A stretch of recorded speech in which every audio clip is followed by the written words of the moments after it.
Theodore Sedgwick, one of the first members of Congress to serve as Speaker of the House of Representatives, had a black slave named Mumbet.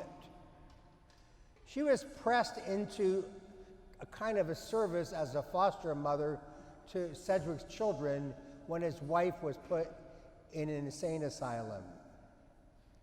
One day, while standing at the back of a town hall meeting, Mumbet heard the Declaration of Independence being read. So the next day, she went to her master's office and said, "Sir, I heard that we are all born equal, and every one of us has the right to be free."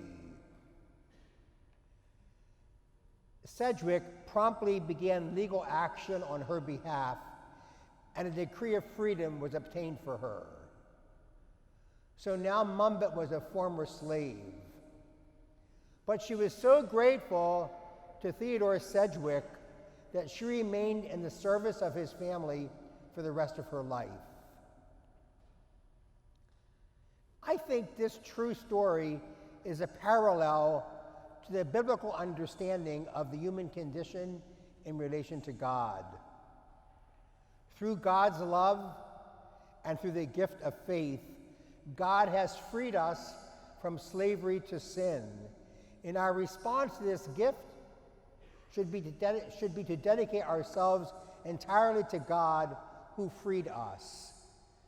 Our continuing service does not merit reward or praise. It's the only possible fitting response that we can make to God for what he has done for us.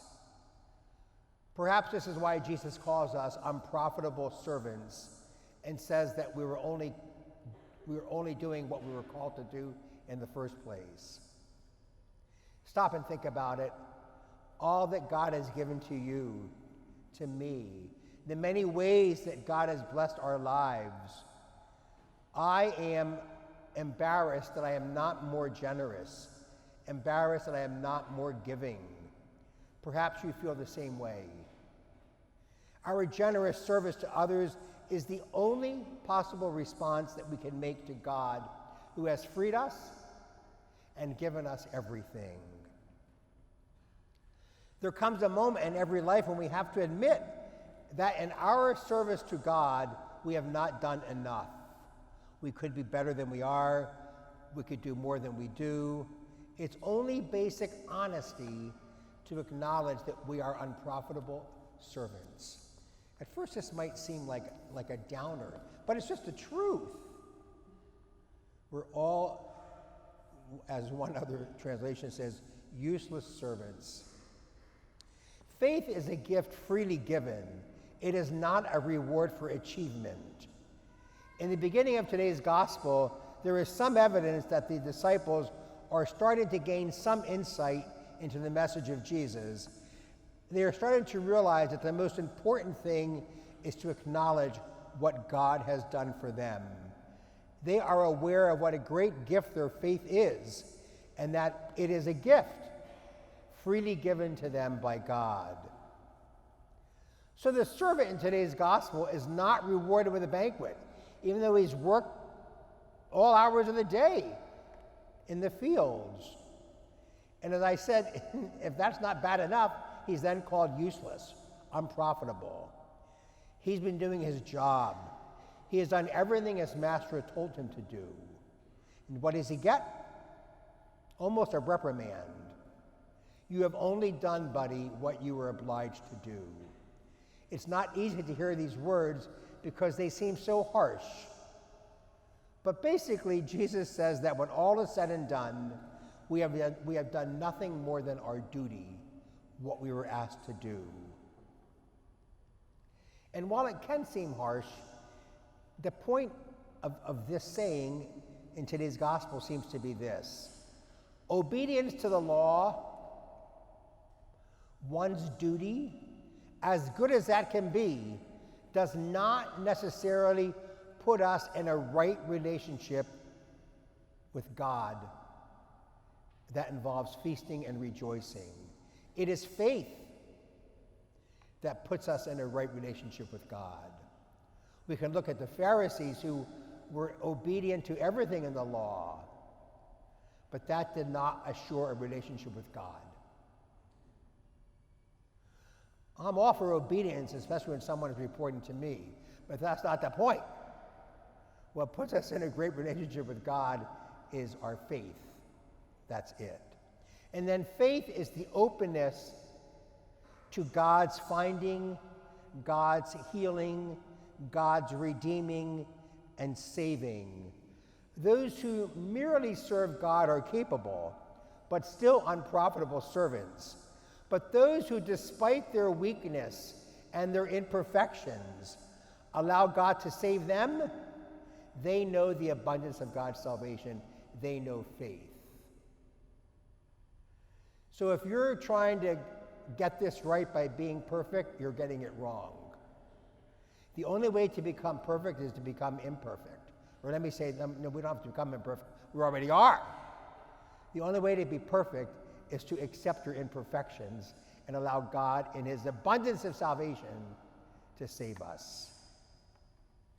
In the first reading from the book of the prophet Habakkuk, there is a contrast between demanding strict justice and having faith.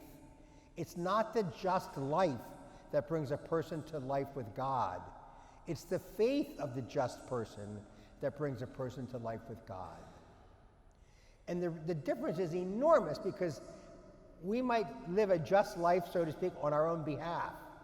But the faith that brings us to life is a gift from God. So this has a lot to say to you and to me, that we are not saved by anything that we do. Nothing at all. Rather, we are saved by God. We do not save ourselves. God saves us.